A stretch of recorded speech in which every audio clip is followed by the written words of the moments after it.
ਚੰਗੇ ਲੋਕ ਆਉਣਗੇ ਤਾਂ ਸਾਨੂੰ ਕਿਸੇ ਨਾਲ ਪਾਰਟੀ ਨਾਲ ਕੋਈ ਨਾਰਾਜ਼ਗੀ ਨਹੀਂ ਹੈ। ਇਹ ਜਿਹੜੇ ਗਲਤ ਬੰਦੇ ਆ, ਸਾਡੀ ਨਾਰਾਜ਼ਗੀ ਇਹਨਾਂ ਨਾਲ ਹੈ। ਇਹਨਾਂ ਨਾਲ ਵੀ ਕਿਉਂ ਨਾਰਾਜ਼ਗੀ ਹੈ? ਬੈਨੀਪਾਲ ਸਾਹਿਬ ਦਾ ਕੰਮ ਹੈ ਭੈਣ ਜੀ ਤੋਂ ਸੁਨੇਹਾ ਲਿਆ ਕੇ ਸਾਡੇ ਵਰਕਰਾਂ ਤੱਕ ਪਹੁੰਚਾਉਣਾ, ਔਰ ਸਾਡੀ ਜਿਹੜੀ ਗੱਲ ਹੈ ਭੈਣ ਜੀ ਤੱਕ ਪਹੁੰਚਾਉਣੀ। ਇਹ ਸਾਡੀ ਜੋ ਵੀ ਕੋਈ ਗੱਲਬਾਤ ਹੈ ਇਹ ਭੈਣ ਜੀ ਤੱਕ ਨਹੀਂ ਪਹੁੰਚਾ ਰਹੇ। ਆਪਣੇ ਅਹੁਦੇ ਨੂੰ ਬਚਾਉਣ ਦੇ ਚੱਕਰ ਦੇ ਵਿੱਚ ਦੁਨੀਆ ਭਰ ਦਾ ਝੂਠ ਬੋਲ ਕੇ ਆਪਣੇ ਇਹਨਾਂ ਨੇ ਅਹੁਦੇ ਬਚਾ ਕੇ ਰੱਖੇ ਆ, ਔਰ ਇਹਨਾਂ ਨੂੰ ਜੀ ਹਜ਼ੂਰ ਚਾਹੀਦੇ ਆ, ਕੰਮ ਕਰਨ ਵਾਲੇ ਨਹੀਂ ਚਾਹੀਦੇ। ਇੱਕ ਸਾਹਿਬ ਜੇ ਆਪਾਂ ਗੱਲ ਕਰੀਏ, ਜੇ ਜਿਵੇਂ ਤੁਸੀਂ ਕਿਹਾ ਆ, ਭਾਵੇਂ ਉਹ ਸਟੇਟ ਲੈਵਲ ਦੀ ਟੀਮ ਹੈ ਹੁਣ ਮੌਜੂਦਾ, ਵੀ ਉਹ ਭੈਣ ਜੀ ਦੇ ਲਈ ਮਤਲਬ ਅੱਗੇ ਤੱਕ ਉਹ ਪੂਰੇ ਮਿਸ਼ਨ ਦੀ ਗੱਲ ਨਹੀਂ ਦੱਸਦੇ, ਵੀ ਇੱਥੇ ਦੀ ਪ੍ਰੋਪਰ ਜਿਹੜੀ ਜਾਣਕਾਰੀ ਉੱਥੇ ਤੱਕ ਮੁਹੱਈਆ ਨਹੀਂ ਕਰਦੇ। ਵੀ ਕਹਿਣ ਦਾ ਭਾਵ ਹੈ ਤੁਸੀਂ ਇਹ ਚਾਹੁੰਦੇ ਹੋ ਕਿ ਇੱਕ ਟੀਮ ਬਣਾਈ ਜਾਵੇ ਜੋ ਕਿ ਪ੍ਰੋਪਰ ਇੱਥੇ ਜ਼ਿਲ੍ਹਾ ਲੈਵਲ ਦੀ ਹੋਵੇ, ਸਟੇਟ ਲੈਵਲ ਦੀ ਹੋਵੇ, ਜਿਹੜੀ ਉੱਥੇ ਭੈਣ ਜੀ ਤੱਕ ਗੱਲ ਪਹੁੰਚਾਈ ਹੋ। ਦੇਖੋ ਅੱਜ ਤਰਾਸਦੀ ਸਾਡੀ ਕੀ ਹੈ ਕਿ ਭੈਣ ਕੁਮਾਰੀ ਮਾਇਆਵਤੀ ਜੀ ਕੋਲ ਜਿਹੜੇ ਸਾਡੇ ਨੈਸ਼ਨਲ ਲੀਡਰ ਹੈ ਉਹਨਾਂ ਨੂੰ 2 ਬੰਦਿਆਂ ਦੀ ਰਿਪੋਰਟਿੰਗ ਹੈ, ਸਟੇਟ ਪ੍ਰੈਜ਼ੀਡੈਂਟ, ਸਟੇਟ ਇੰਚਾਰਜ। ਇਹਨਾਂ ਤੋਂ ਇਲਾਵਾ ਕੋਈ ਵੀ ਭੈਣ ਜੀ ਤੱਕ ਅਪਰੋਚ ਨਹੀਂ ਕਰ ਸਕਦਾ ਪੰਜਾਬ ਦੀ ਗੱਲ ਕਰਨ ਵਾਸਤੇ। ਜਿੰਨਾ ਚਿਰ ਅਸੀਂ ਰਿਪੋਰਟਿੰਗ ਦਾ ਦਾਇਰਾ ਨਹੀਂ ਵਧਾਵਾਂਗੇ ਤੇ ਜਿਹੜੇ ਸ਼ੈਤਾਨ ਲੋਕ ਹੁੰਦੇ ਆ, ਗਲਤ ਲੋਕ ਹੁੰਦੇ ਆ, ਉਹ ਗਲਤ ਖਬਰਾਂ ਭੈਣ ਜੀ ਨੂੰ ਦੇਣਗੇ। ਅਸੀਂ ਸੱਚ ਦੀ ਆਵਾਜ਼ ਬੁਲੰਦ ਕੀਤੀ ਤੇ ਸਾਡੇ ਤੇ ਇਹਨਾਂ ਨੇ ਟੈਗ ਲਾਤਾ ਜੀ ਇਹ ਕਾਂਗਰਸ ਕਰਵਾ ਰਹੀ ਹੈ, ਇਹ ਫਲਾਨਾ ਕਰਾ ਰਿਹਾ, ਇਹ ਚੱਟ ਸਰਟੀਫਿਕੇਟ ਬਣ ਦਿੰਦੇ ਆ।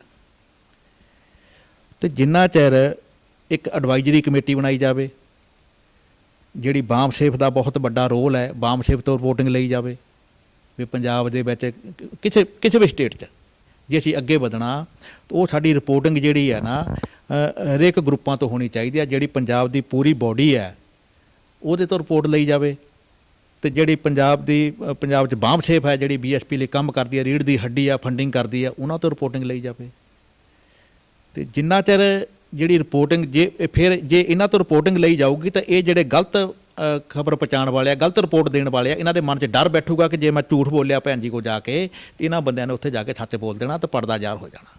ਹੁਣ ਇਹਨਾਂ ਦੇ ਮਨ 'ਚ ਕਿਸੇ ਤਰ੍ਹਾਂ ਦਾ ਕੋਈ ਵੀ ਡਰ ਨਹੀਂ ਹੈ, ਇਹ ਝੂਠ ਬੋਲ ਦੇਣ, ਸੱਚ ਬੋਲ ਦੇਣ।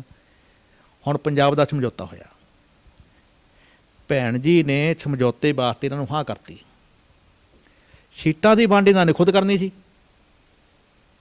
ਜੇ ਇਸੇ ਗੱਲ ਨੂੰ ਠੇਕੇਦਾਰ ਸਾਹਿਬ ਆਪਾਂ ਅੱਗੇ ਤੋਰਦੇ ਹਾਂ, ਬਹੁਜਨ ਸਮਾਜ ਪਾਰਟੀ ਅਤੇ ਅਕਾਲੀ ਦਲ ਦਾ ਜਿਹੜਾ ਗੱਠਜੋੜ ਹੋ ਗਿਆ ਆ, ਵੀ ਜੋ ਤੁਸੀਂ ਕਿਹਾ ਆ ਵੀ ਇਹਨਾਂ ਦਾ ਗੱਠਜੋੜ ਹੋ ਗਿਆ, ਅਤੇ ਮੌਜੂਦਾ ਜਿਹੜੀਆਂ ਟਿਕਟਾਂ ਦੀ ਵੰਡ ਦੀ ਜੇ ਗੱਲ ਕਰੀਏ ਵੀ ਟਿਕਟਾਂ ਦੀ ਜਿਹੜੀ ਵੰਡ ਹੋਈ ਹੈ ਤੁਸੀਂ ਉਹਦੇ ਨਾਲ ਸਹਿਮਤ ਹੋ? ਦੇਖੋ ਉਹੀ ਮੈਂ ਗੱਲ ਕਰਨ ਲੱਗਾ ਸੀਗਾ ਵੀ ਪੰਜਾਬ 'ਚ ਸਮਝੌਤਾ ਹੋ ਗਿਆ। ਪਬਲਿਕ ਦੀ ਡਿਮਾਂਡ ਸੀਗੀ ਵੀ ਜਿਹੜਾ ਸਾਡਾ ਸਮਝੌਤਾ ਹੋਣਾ ਚਾਹੀਦਾ, ਸਮਝੌਤਾ ਹੋ ਗਿਆ, ਬਹੁਤ ਵਧੀਆ ਗੱਲ ਹੋ ਗਈ। ਭੈਣ ਜੀ ਨੇ ਪੰਜਾਬ ਦੀ ਜੋ ਡਿਮਾਂਡ ਸੀ ਉਹਨੂੰ ਮੁੱਖ ਰੱਖਦਿਆਂ ਸਮਝੌਤੇ ਨੂੰ ਹਾਂ ਕਰ ਦਿੱਤੀ। ਹੁਣ ਜਿਹੜੀ ਸੀਟਾਂ ਦੀ ਵੰਡ ਹੈ ਇੰਚਾਰਜ ਤੇ ਪ੍ਰਧਾਨ ਨੇ ਕਰਨੀ ਸੀ। ਇਹਨਾਂ ਨੇ ਸੀਟਾਂ ਦੀ ਵੰਡ ਦੇ ਵਿੱਚ ਘਪਲੇਬਾਜ਼ੀ ਕੀਤੀ ਹੈ। ਜਿੱਤਣ ਵਾਲੀਆਂ ਜਿੰਨੀਆਂ ਸੀਟਾਂ ਸੀ ਇਹਨਾਂ ਨੇ ਅਕਾਲੀ ਦਲ ਨੂੰ ਛੱਡਤੀਆਂ, ਹਾਰਨ ਵਾਲੀਆਂ ਸੀਟਾਂ ਇਹਨਾਂ ਨੇ ਆਪਣੀ ਝੋਲੀ ਪਵਾ ਲਈਆਂ। 2-3 ਸੀਟਾਂ ਨੂੰ ਛੱਡ ਕੇ ਬਾਕੀ ਸਾਰੀਆਂ ਸੀਟਾਂ 'ਤੇ ਇਹਨਾਂ ਨੇ ਸੌਦੇਬਾਜ਼ੀ ਕਰ ਲਈ। ਔਰ ਜਦੋਂ ਉਹਦੀ ਗੱਲ ਅਸੀਂ ਬੈਨੀਪਾਲ ਜੀ ਨਾਲ 3 ਜੁਲਾਈ ਨੂੰ ਕਰਨ ਵਾਸਤੇ ਚੰਡੀਗੜ੍ਹ ਗਏ, ਉਹਨਾਂ ਤੋਂ ਟਾਈਮ ਲੈ ਕੇ ਉੱਥੇ ਗੱਲ ਰੱਖੀ ਵੀ ਤੁਸੀਂ ਜਿੱਤਣ ਵਾਲੀਆਂ ਸੀਟਾਂ ਤਾਂ ਅਕਾਲੀ ਦਲ ਨੂੰ ਦੇ ਦਿੱਤੀਆਂ, ਹਾਰਨ ਵਾਲੀਆਂ ਸੀਟਾਂ ਤੁਸੀਂ ਆਪ ਲੈ ਲਈਆਂ। ਅਤੇ ਇਹਨਾਂ ਨੇ ਕਿਹਾ ਵੀ ਉੱਥੇ ਤਾਂ ਉਹਨਾਂ ਦੇ ਕੈਂਡੀਡੇਟ ਜਿੱਤੇ ਆ, ਅਤੇ ਜੇ ਬੰਗਿਆਂ ਦੀ ਗੱਲ ਕਰੀਏ ਤਾਂ ਉੱਥੋਂ ਵੀ ਅਕਾਲੀ ਦਲ ਦਾ ਕੈਂਡੀਡੇਟ ਆ, ਜੇ ਫਲੌਰ ਦੀ ਗੱਲ ਕਰੀਏ ਉੱਥੋਂ ਵੀ ਅਕਾਲੀ ਦਲ ਦਾ ਕੈਂਡੀਡੇਟ ਆਇਆ, ਜੇ ਅਸੀਂ ਆਦਮਪੁਰ ਦੀ ਗੱਲ ਕਰੀਏ ਉੱਥੋਂ ਵੀ ਅਕਾਲੀ ਦਲ ਦਾ ਕੈਂਡੀਡੇਟ ਹੈ। ਅਤੇ ਅਸੀਂ ਕਿਹਾ ਵੀ ਠੀਕ ਹੈ, 3 ਜਗ੍ਹਾ 'ਤੇ ਉਹਨਾਂ ਦੇ ਕੈਂਡੀਡੇਟ ਵਿਨਿੰਗ ਕੈਂਡੀਡੇਟ ਬੈਠੇ ਆ, ਅਤੇ ਉਹਦੇ ਬਾਵਜੂਦ ਤੁਸੀਂ ਗੜ੍ਹਸ਼ੰਕਰ ਕਿਉਂ ਨਹੀਂ ਲਈ, ਤੁਸੀਂ ਬਲਾਚੌਰ ਕਿਉਂ ਨਹੀਂ ਲਈ, ਤੁਸੀਂ ਨਕੋਦਰ ਕਿਉਂ ਨਹੀਂ ਲਈ? ਇੱਦਾਂ ਦੀਆਂ ਬਹੁਤ ਸੀਟਾਂ ਹੈਗੀਆਂ ਜਿਹੜੀਆਂ ਤੁਸੀਂ ਲੈ ਸਕਦੇ ਸੀ, ਜਿੱਥੇ ਸਾਡਾ ਵੋਟ ਬੈਂਕ ਜ਼ਿਆਦਾ ਹੈਗਾ, ਚੱਬੇਵਾਲ ਹੈਗਾ, ਠੀਕ ਹੈ ਨਾ, ਅਤੇ ਇਹ ਤੁਸੀਂ ਕਿਉਂ ਨਹੀਂ ਲਈਆਂ? ਜਿੱਥੋਂ ਅਸੀਂ ਹਾਰਦੇ ਹਾਂ, ਜਿੱਥੇ ਸਾਡਾ ਕੋਈ ਕੇਡਰ ਹੀ ਨਹੀਂ ਹੈ, ਉਹ ਤੁਸੀਂ ਆਪਣੀ ਝੋਲੀ 'ਚ ਪਵਾਈ ਜਾਂਦੇ ਆ। ਔਰ ਜਿਹੜੀਆਂ ਸੀਟਾਂ ਇਹਨਾਂ ਨੇ ਅਕਾਲੀ ਦਲ ਤੋਂ ਲਈਆਂ, ਔਰ ਉਹਨਾਂ 'ਤੇ ਵੀ ਅਕਾਲੀ ਦਲ ਆਪਣੇ ਬੰਦੇ ਖੜੇ ਕਰ ਰਿਹਾ ਜੁਆਇਨ ਕਰਾ ਕੇ। ਸਾਨੂੰ ਤਾਂ 3-4 ਹੀ ਮਿਲੀਆਂ। ਔਰ ਅਸੀਂ ਇਹਨਾਂ ਨੂੰ ਕਿਹਾ ਵੀ ਤੁਸੀਂ ਸਾਡੀ ਭੈਣ ਜੀ ਨਾਲ ਗੱਲ ਕਰਾਓ। ਇਹ ਕਹਿੰਦੇ ਜੀ ਅਸੀਂ ਭੈਣ ਜੀ ਨਾਲ ਗੱਲ ਨਹੀਂ ਕਰਾ ਸਕਦੇ।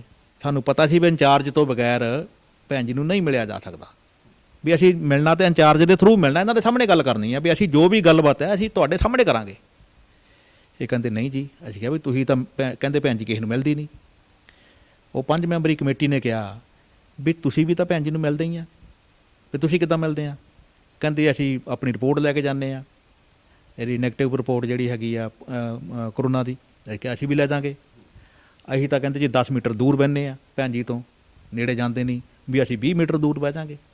ਸਾਡੀ ਆਵਾਜ਼ ਬਹੁਤ ਹੈ, ਸਾਨੂੰ 50 ਮੀਟਰ ਵੀ ਦੂਰ ਬਿਠਾ ਦਿਓ ਤਾਂ ਅਸੀਂ ਤਾਂ ਵੀ ਭੈਣ ਜੀ ਤੱਕ ਆਪਣੀ ਗੱਲ ਪਹੁੰਚਾ ਦਾਂਗੇ, ਵੀ ਸਾਨੂੰ ਮਿਲਾਓ ਤਾਂ ਸਹੀ।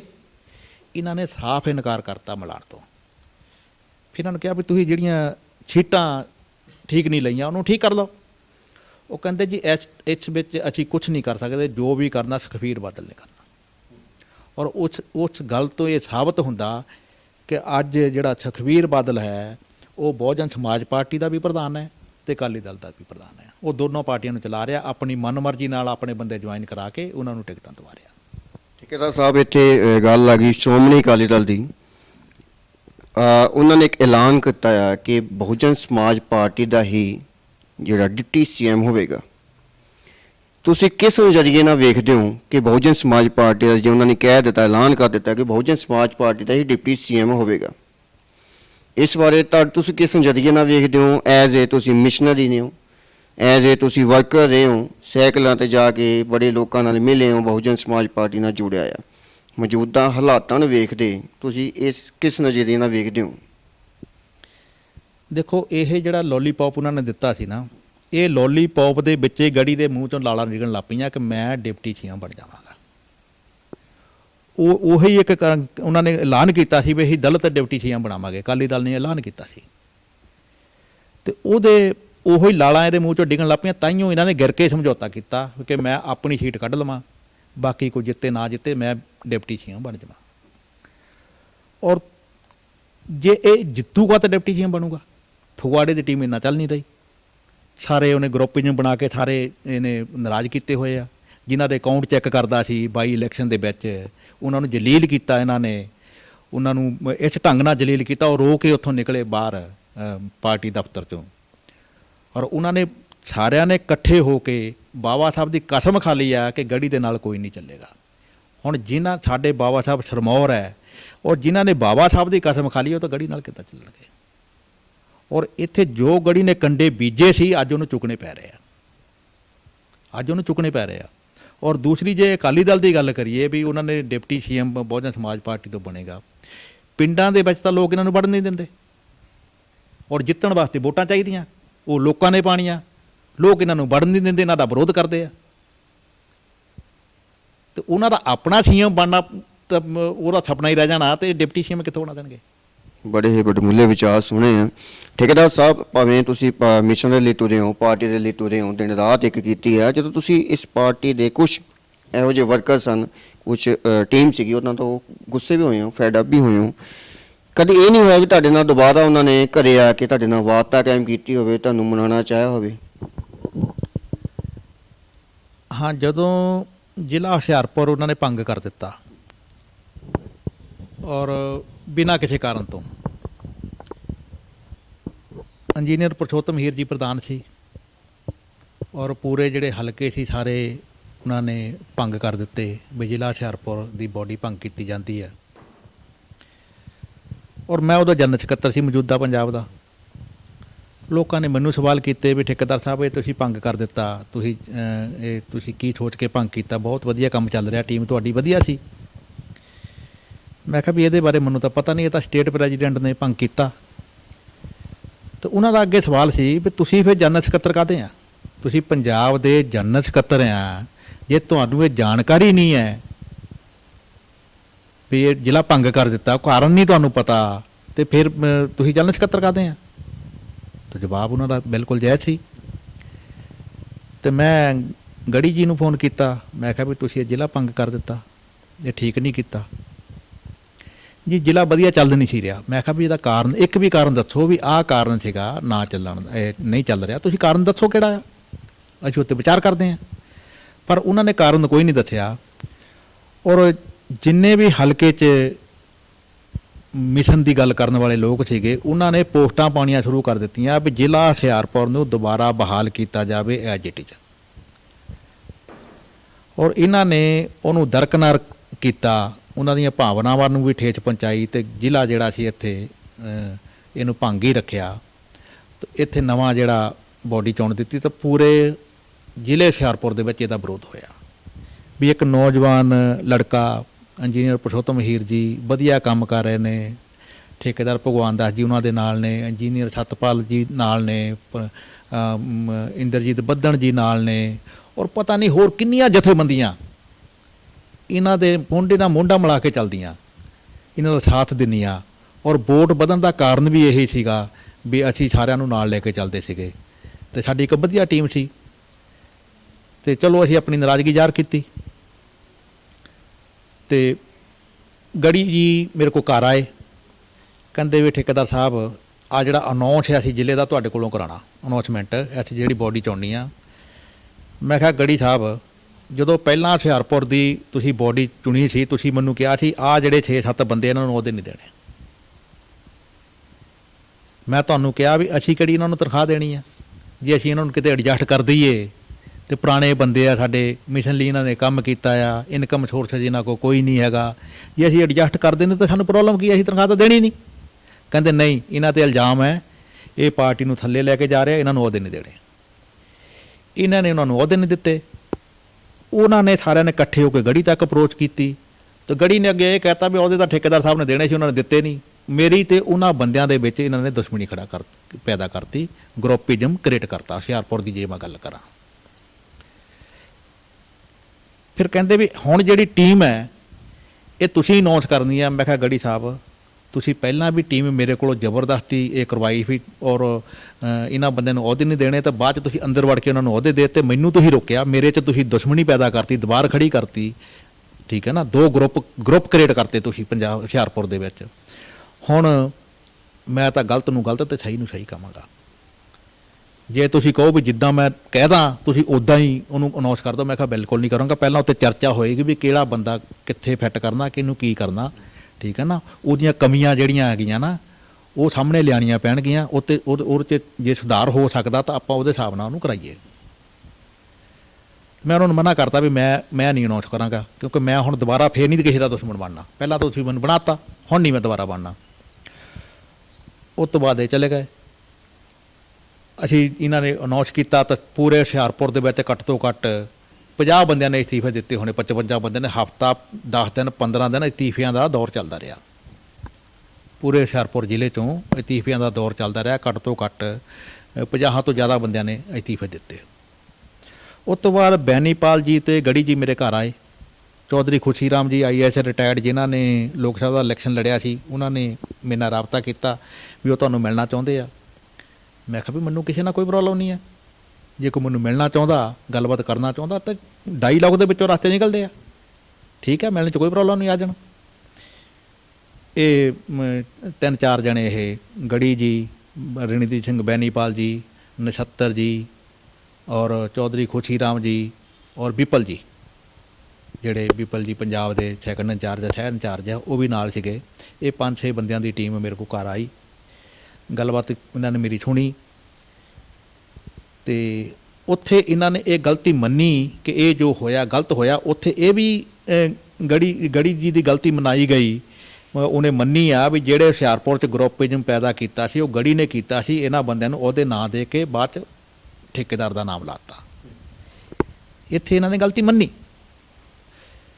ਇਹਨਾਂ ਨੇ ਕਿਹਾ ਵੀ ਹੁਣ ਹੁਸ਼ਿਆਰਪੁਰ ਨੂੰ ਚਲਾਉਣਾ ਅਤੇ ਕਿੱਦਾਂ ਚਲਾਇਆ ਜਾ ਸਕੇ। ਮੈਂ ਕਿਹਾ ਚੰਗੇ ਬੰਦੇ ਅੱਗੇ ਲੈ ਕੇ ਆਉਂਗੇ ਤਾਂ ਰਿਜ਼ਲਟ ਚੰਗਾ ਆਊਗਾ, ਮਾੜੇ ਬੰਦੇ ਅੱਗੇ ਲੈ ਕੇ ਆਊਗੇ ਰਿਜ਼ਲਟ ਮਾੜਾ ਆਊਗਾ।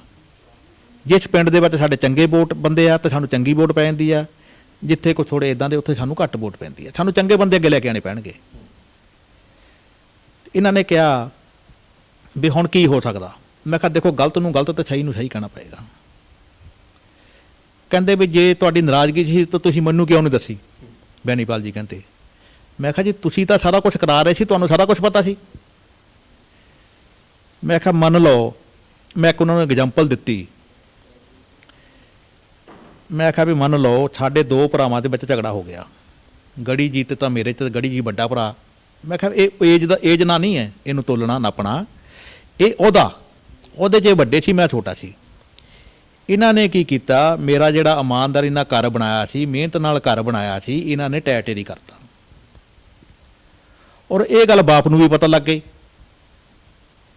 ਵੀ ਜਿਹੜਾ ਛੋਟਾ ਮੇਰਾ ਬੇਟਾ ਹੈਗਾ ਉਹਨੇ ਜਿਹੜਾ ਘਰ ਇਮਾਨਦਾਰੀ ਨਾਲ ਬਣਾਇਆ ਸੀ ਉਹਨੇ ਢਾਤਾ, ਤਹਿਸ ਨਹਿਸ ਕਰਤਾ, ਤੋਂ ਘਰ ਰੁੱਸ ਕੇ ਬਹਿ ਗਿਆ, ਖਾਣਾ ਪੀਣਾ ਬੰਦ ਕਰਤਾ।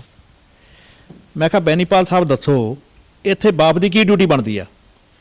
ਕਹਿੰਦੇ ਬਾਪ ਦੀ ਡਿਊਟੀ ਬਣਦੀ ਆ ਵੀ ਛੋਟੇ ਕੋਲ ਜਾਵੇ, ਉਹਦੀ ਗੱਲਬਾਤ ਸੁਣੇ, ਉਹਨੂੰ ਹੱਲ ਕਰੇ, ਉਹਦੀ ਨਾਰਾਜ਼ਗੀ ਦੂਰ ਕਰੇ। ਮੈਂ ਕਿਹਾ ਵੀ ਆਪਣੀ ਤੁਸੀਂ ਡਿਊਟੀ ਨਿਭਾਈ ਕਿਉਂ ਨਹੀਂ? ਪਹਿਲਾਂ ਤਾਂ ਉਹਨੂੰ ਸਮਝ ਹੀ ਨਹੀਂ ਲੱਗੀ। ਮੈਂ ਕਿਹਾ ਦੇਖੋ ਤੁਸੀਂ ਸਮਝੇ ਨਹੀਂ ਵੀ ਤੁਸੀਂ ਇੰਚਾਰਜ ਆ ਪੰਜਾਬ ਦੇ, ਤਾਂ ਤੁਸੀਂ ਬਾਪ ਹੈ, ਤੁਹਾਨੂੰ ਇਹ ਪਤਾ ਲੱਗ ਗਿਆ ਕਿ ਤਾਂ ਮੇਰੇ ਤੇ ਗੜੀ 'ਚ ਤਕਰਾਰ ਹੋ ਗਿਆ।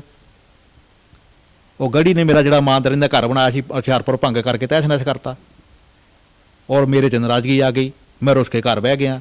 ਤੁਹਾਨੂੰ ਇਹ ਗੱਲ ਪਤਾ ਲੱਗ ਗਈ ਤਾਂ ਤੁਸੀਂ ਉਹਨੂੰ ਅਪਰੋਚ ਕਿਉਂ ਨਹੀਂ ਕੀਤੀ? ਮੇਰਾ ਸਵਾਲ ਤੁਹਾਨੂੰ ਆ। ਕਹਤਾ ਜੇ ਤਾਂ ਮੇਰੇ ਸੇ ਗਲਤੀ ਹੋਈ ਹੈ। ਤੁਸੀਂ ਮੈਂ ਕਿਹਾ ਮੈਨੂੰ ਕਹਿ ਰਹੇ ਕਿ ਮੈਂ ਤੁਹਾਨੂੰ ਅਪਰੋਚ ਕਰਾਂ, ਤੁਹਾਨੂੰ ਸਾਰਾ ਕੁਝ ਪਤਾ ਸੀ, ਤੁਸੀਂ ਕਿਉਂ ਨਹੀਂ ਕੀਤੀ? ਬਾਪ ਦਾ ਫਰਜ਼ ਬਣਦਾ ਨਾ ਕਿ ਬੱਚਿਆਂ ਨੂੰ ਕੰਟਰੋਲ ਕਰਕੇ ਰੱਖਣਾ, ਪਰਿਵਾਰ ਨੂੰ ਕੰਟਰੋਲ ਕਰਕੇ ਰੱਖਣਾ। ਤੁਸੀਂ ਇਹਦੇ ਮੁਖੀ ਆ ਭੈਣ ਜੀ ਤੋਂ ਬਾਅਦ, ਤੁਸੀਂ ਆ, ਤੁਹਾਨੂੰ ਭੈਣ ਜੀ ਨੇ ਭੇਜਿਆ। कहता जी अब मैं सारा कुछ समझ गया, मैं इसका बढ़िया जो आपको फैसला दूंगा, ठीक है ना। कहते जी आपको दुआबा और माझे का इंचार्ज ला देते हैं। मैं कहा ओहदे की कोई लालसा नहीं है, जो ओहदे मांग रहे हैं उनको ओहदे दे दो, मेरे को ओहदा नहीं चाहिए, मैं पार्टी के लिए काम करूँगा। लोकसभा इलेक्शन में भी किया बिना ओहदे से और अब भी करूँगा, मेरे को ओहदा नहीं चाहिए। जिनको ओहदा चाहिए उनको ओहदा दे दो, मैं काम करूँगा पार्टी के लिए, और पार्टी की फेवर में फैसले होने चाहिए, नुकसान में नहीं। वो कहते जी ठीक है, बात बहुत बढ़िया हुई है, और मैं ठेकेदार साहब आपका धन्यवादी हूँ। इन्होंने खाना भी खादा, चाह भी पीती, ठीक है ना, 2-3 बारी चाह भी पीती। फिर उस तो बाद ये कहते जी ये गल मीडिया च नहीं जानी चाहिए, सोशल मीडिया ते प्रिंट मीडिया ते किते जानी नहीं चाहिए जी अपनी डिस्कशन हुई है। तो 2 दिन बाद तुहानूं असीं वधिया फैसला देवांगे। गेट तो बाहर चल गए तो मिसेज ने कहा भी साडे इंचार्ज आए आ पंजाब दे, तो तुसीं इन्हां नाल इक फोटो ही करा लो। ये गड्डियां 'च बह गए, गड्डियां 'ਚ उन्हां नूं वापस बुलाया, मेरे लॉन 'ਚ खड़े होकर फोटो खिच्ची। ਉਹੀ फोटो 10 मिनटां दे बाद सोशल मीडिया ते वायरल होण लग पई भी गढ़ी साहब देखो किन्ने ग्रेट आ, ठेकेदार साहब ठेकेदार दे भगवान दास दे घर गए आ, उत्थे सारियां ਜਿਹੜੀਆਂ ਸੀਗੀਆਂ ਗੱਲਾਂ ਇਹਨਾਂ ਦੀਆਂ ਖਤਮ ਹੋ ਗਈਆਂ, ਹੁਣ ਇਹ ਪਾਰਟੀ ਲਈ ਕੰਮ ਕਰਨਗੇ। सोशल मीडिया ਤੇ ਹੋ ਗਿਆ ਜੀ, ਬਿਲਕੁਲ ਸਰੇਆਮ ਝੂਠ ਬੋਲਿਆ, ਚਿੱਟਾ ਝੂਠ ਵੀ ਗੜੀ ਸਾਹਿਬ ਕਿੰਨੇ ਗ੍ਰੇਟ ਹੈ। ਇਹ ਗੜੀ ਵੱਲੋਂ ਖੁਦ ਪਵਾਈ ਗਈ ਕਿਸੇ ਨੂੰ ਕਹਿ ਕੇ। ਇੱਥੇ ਮੇਰੇ ਕੋਲ ਅੰਦਰ ਆ ਵੜ ਕੇ ਮਾਫੀਆਂ ਮੰਗਦਾ ਤੇ ਬਾਹਰ ਉਹ ਗ੍ਰੇਟਨੈਸ ਦਿਖਾਉਂਦਾ ਉਹਨਾਂ ਲੋਕਾਂ ਨੂੰ ਜਿਨ੍ਹਾਂ ਨੂੰ ਪਤਾ ਹੀ ਨਹੀਂ ਕੁਛ ਵੀ ਉਹਨਾਂ ਦੇ ਘਰ ਜਾ ਕੇ ਦੇਖੋ ਜੀ ਉਹਨਾਂ ਨੂੰ ਬਣਾ ਲਿਆ, ਸਾਰਾ ਕੁਝ ਹੋ ਗਿਆ, ਜਦ ਕਿ ਮੈਨੂੰ ਰੋਕਿਆ ਗਿਆ ਕਿ ਮੀਡੀਆ 'ਚ ਨਹੀਂ ਜਾਣਾ। ਇੰਨਾ ਕੁਝ ਹੋ ਗਿਆ, ਪਾਰਟੀ ਨੂੰ ਤੁਸੀਂ ਹਾਲੇ ਵੀ ਲੈ ਕੇ ਜਾਂਦੇ ਹੋ ਅੱਗੇ, ਪਾਰਟੀ ਪ੍ਰਤੀ ਕੰਮ ਕਰ ਰਹੇ ਹੋ, ਪਰ ਕੋਈ ਇਹੋ ਜਿਹਾ ਨਹੀਂ ਸਮਾਂ ਹੋਇਆ ਵੀ ਤੁਹਾਡੇ ਖੁਦ ਘਰ ਦੇ ਪਰਿਵਾਰਿਕ ਮੈਂਬਰ ਹੋਣ, ਭਾਵੇਂ ਬੱਚੇ ਹੋਣ, ਮਿਸਿਜ ਹੋਣ, ਵੀ ਤੁਹਾਨੂੰ ਇੱਦਾਂ ਨਹੀਂ ਕਿਹਾ ਵੀ ਪਾਰਟੀ ਨੂੰ ਛੱਡੋ, ਤੁਹਾਨੂੰ ਤਾਂ ਹੁਣ ਤੋਂ ਅੱਖੋਂ ਓਹਲੇ ਕੀਤਾ ਜਾਂਦਾ, ਇੱਕ ਮਤਲਬੀ ਮਾਂ ਵਾਲਾ ਸਲੂਕ ਕੀਤਾ ਜਾਂਦਾ ਤੁਹਾਡੇ ਨਾਲ, ਕਦੀ ਉਹਨਾਂ ਨੇ ਇਹ ਨਹੀਂ ਕਿਹਾ ਵੀ ਇਹ ਪਾਰਟੀ ਛੱਡੋ, ਕੋਈ ਹੋਰ ਜੁਆਇਨ ਕਰ ਲਓ? ਦੇਖੋ ਨਾਰਾਜ਼ਗੀ ਤਾਂ ਜਦੋਂ ਧੱਕਾ ਹੁੰਦਾ ਨਾ, ਸੱਚ ਨੂੰ ਦਬਾਇਆ ਜਾਵੇ ਤਾਂ ਨਾਰਾਜ਼ਗੀ ਤਾਂ ਪਰਿਵਾਰ 'ਚ ਆਉਂਦੀ ਆ, ਬੱਚਿਆਂ 'ਚ ਵੀ ਮਿੱਠ 'ਚ ਵੀ। ਹੁਣ ਜੁਆਇਨਿੰਗ ਨੂੰ ਤਾਂ ਮੇਰੇ ਕੋਲ ਸਾਰੀਆਂ ਪਾਰਟੀਆਂ ਘੁੰਮਦੀਆਂ ਫਿਰਦੀਆਂ, ਕਾਂਗਰਸ ਵਾਲੇ ਵੀ, ਬੀਜੇਪੀ ਵਾਲੇ ਵੀ, ਔਰ ਆਮ ਆਦਮੀ ਪਾਰਟੀ ਵਾਲੇ ਵੀ, ਔਰ ਢੀਂਡਸਾ ਗਰੁੱਪ ਵੀ, ਹੋਰ ਵੀ ਪਤਾ ਨਹੀਂ ਕਿੰਨੇ ਗਰੁੱਪ ਹੈ, ਉਹ ਤਾਂ ਘੁੰਮਦੇ ਫਿਰਦੇ ਆ, ਠੀਕ ਹੈ ਨਾ। ਪਰ ਜਿਹੜਾ ਇੱਕ ਗੁੜਤੀ ਮਿਲੀ ਹੈ ਉਹ ਸਾਡੇ ਪੈਰ ਡਾਵਾਂਡੋਲ ਨਹੀਂ ਹੋਣ ਦਿੰਦੀ, ਉਹ ਸਾਨੂੰ ਰੋਕ ਦਿੰਦੀ ਹੈ ਕਿਤੇ ਨਾ ਕਿਤੇ। ਹੁਣ ਜੇ ਮਨ 'ਚ ਕੋਈ ਲਾਲਸਾ ਹੋਵੇ, ਠੀਕ ਹੈ ਨਾ, ਅਗਲੇ ਮੈਨੂੰ ਟਿਕਟ ਵੀ ਨਵਾਜਦੇ ਆ, ਅਗਲੇ ਪੈਸਾ ਵੀ ਲਾਉਣ ਨੂੰ ਕਹਿੰਦੇ ਆ, ਠੀਕ ਹੈ ਨਾ। ਜੇ ਕੋਈ ਇੱਦਾਂ ਦੀ ਲਾਲਸਾ ਹੋਵੇ ਮਨ 'ਚ ਤਾਂ ਅਸੀਂ ਉਦੋਂ ਨੂੰ ਚੁਕਾ ਕਰ ਲਈਏ। ਪਰਿਵਾਰ ਨਾਰਾਜ਼ ਹੈ, ਅੱਜ ਵੀ ਨਾਰਾਜ਼ ਹੈ ਕਿ ਜੋ ਇੱਜ਼ਤ ਮਾਣ ਅਸੀਂ ਕਮਾਇਆ ਕੀਤਾ ਇਹਨਾਂ ਨੇ ਮਿੱਟੀ 'ਚ ਮਿਲਾਤਾ। ਪਰ ਮੈਂ ਚਾਹੁੰਦਾ ਵੀ ਸਾਨੂੰ ਕੋਈ ਫਰਕ ਨਹੀਂ ਪਿਆ।